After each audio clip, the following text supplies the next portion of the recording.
Ito ang ika-6 na pinakamataong lungsod sa National Capital Region at ang ika-11 na pinakamataong lungsod sa bansa.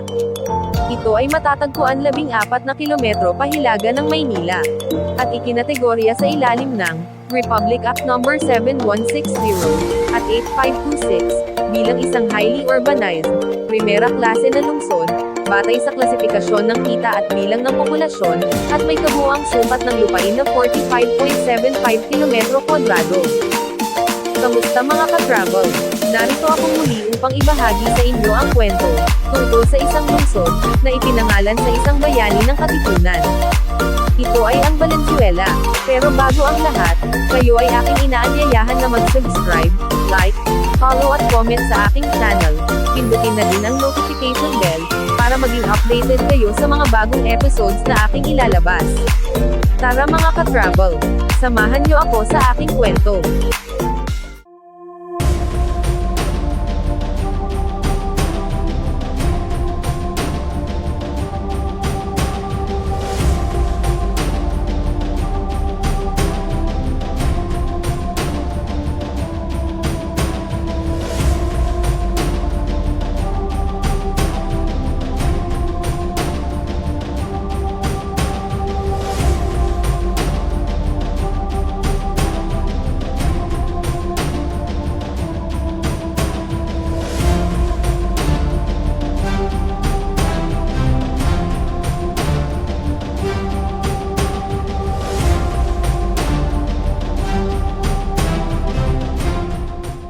Noong panahon ng Kastila, ang kasalukuyang Valenzuela, Obando at Novaliches ay dating naging bahagi ng Bulacan. Kasama sa mga lugar na sakop ngayon ng Valenzuela, ay ang 4 na asyenda, ang Malinta, Tala, Piedad, at Maysilo, maliliit na pamayanang pampulitika at isang garrison ng mga Espanyol. Ang mga lugar na ito ay kilala bilang Polo. Ang rehiyon ay napaliligiran ng Ilog Tulyahan sa timog, at mga batis ng sumasanga na Rio Grande de Pampanga sa ilang lugar.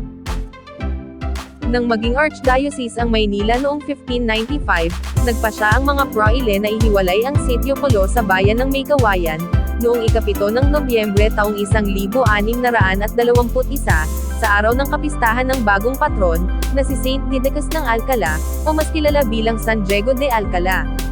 At sinimulan ang konstruksyon ng simbahan noong 1627, at natapos noong 1632. Ang San Diego de Alcala Church, ay isang simbahang Romano-Katoliko.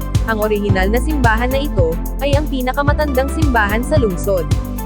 Nasira noong ika-2 digmaang pandaigdig, ang nabubuhay na kampanaryo nito ang pinakamatanda sa lungsod. Ang pangunahing istruktura, ay nawasak ng mga bomba, noong panahon ng pananakop ng mga Hapones sa Pilipinas, noong ika-2 digmaang pandaigdig. Ang kampanaryo, at pasukan, ay ang tanging bahagi ng 4 na siglong lumang edipisyo, na nananatili ngayon. Sinasabi na ang mga residente dito ay pinilit na magtrabaho, upang makumplito ang simbahan matapos makamit ang kalayaan, noong 1623 mula sa Katangalan. Noong 1869, ipinanganak sa Polo, ang Pilipinong manggagamot at makabayan na si Pio Valenzuela.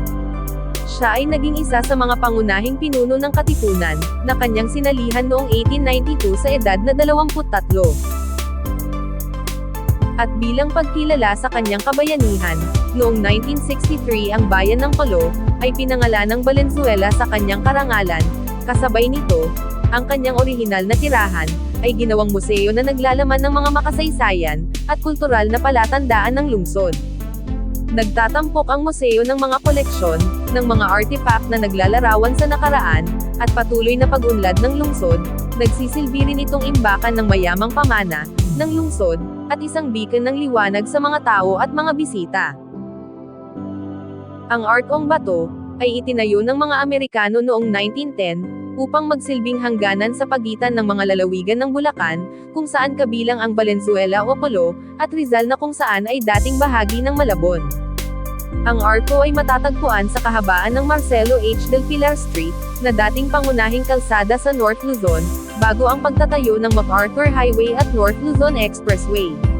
Matapos humiwalay ang Malabon mula sa Rizal, at Valenzuela mula sa Bulacan, upang maging bahagi ng Metropolitan Manila noong 1975, Ang Arco ngayon ay minarkahan bilang hangganan sa pagitan ng dalawang bayan, at kani-kanilang mga barangay, ang Barangay Santulan sa Malabon, at ang Barangay Arcong Bato, sa Valenzuela.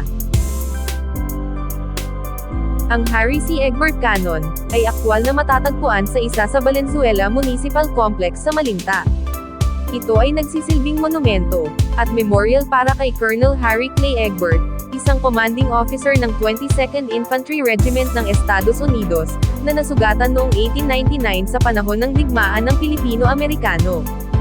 Ito ay napakakaiba na ang gayong makasaysayang pangyayari, ay hindi kailanman binanggit sa kasaysayan ng Pilipinas, ngunit sa kabilang banda, ay malinaw na isinulat bilang isa sa mga makasaysayang lagay ng Amerika. Ibinalik at itinaas ng lokal na pamahalaan, noong ika-23 ng Abril taong 2013, para maipakita sa iba pang mga tao, na ang mga ninuno ng Valenzuela, ay may bahagi at kontribusyon, sa kasaysayan ng digmaang Pilipino-Amerikano. Tinaguriang pinakamahusay na sikreto ng lungsod ng Valenzuela, ang Tagalog Fishing Village, ay nasa tabi ng 1.3 kilometro na boardwalk sa Barangay Tagalog. Ang iba't ibang aktibidad, ay inaalok sa isa sa mga pinakabagong atraksyon sa lungsod, tulad ng recreational fishing, line fishing tutorial, bird watching, boating, photo walk, at sunset watching. Ang Valenzuela City People's Park, ay isang urban park, na matatagpuan sa 1.3 na ektaryang lote, sa tabi ng City Hall sa Barangay Karuhatan.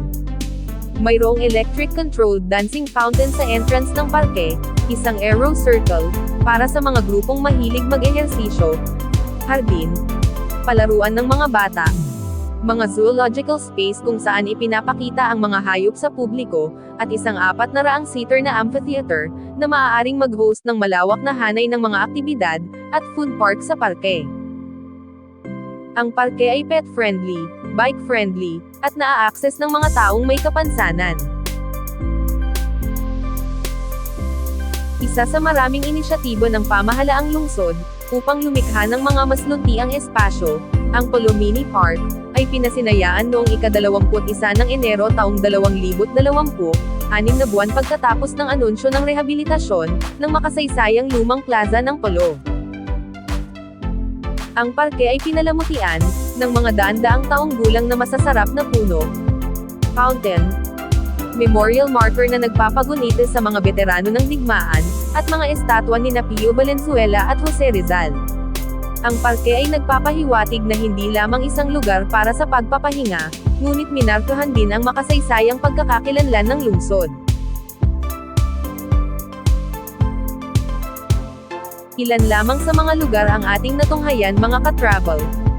Marami pang natatagong kwento ang hindi pa natin natutuklasan sa lungsod na ito. Pero sa ngayon ay hanggang dito na lamang tayo. Sana ay may natutunan kayo sa ating maikling kwento, mga ka-travel. Maraming salamat, hanggang sa muli.